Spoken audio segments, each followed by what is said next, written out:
السلام علیکم ورحمۃ اللہ وبرکاتہ۔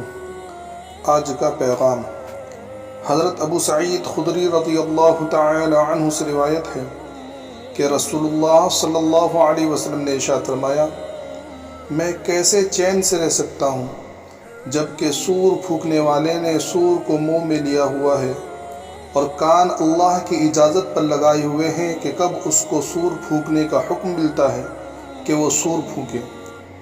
اس بات سے صحابہ کرام رضوان اللہ علیہم اجمعین پر پریشانی کی کیفیت طاری ہو گئی، تو آپ صلی اللہ علیہ وسلم نے ان سے فرمایا کہ تم حسبنا اللہ ونعم الوکیل وعلی اللہ توکلنا پڑھو۔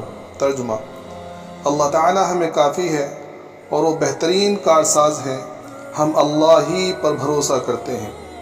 فائدہ: جب صحابہ رضوان اللہ علیہم اجمعین آخرت کی فکر میں زیادہ ہوئے تو آپ صلی اللہ علیہ وسلم نے ان کو حسبنا اللہ پڑھنے کو فرمایا۔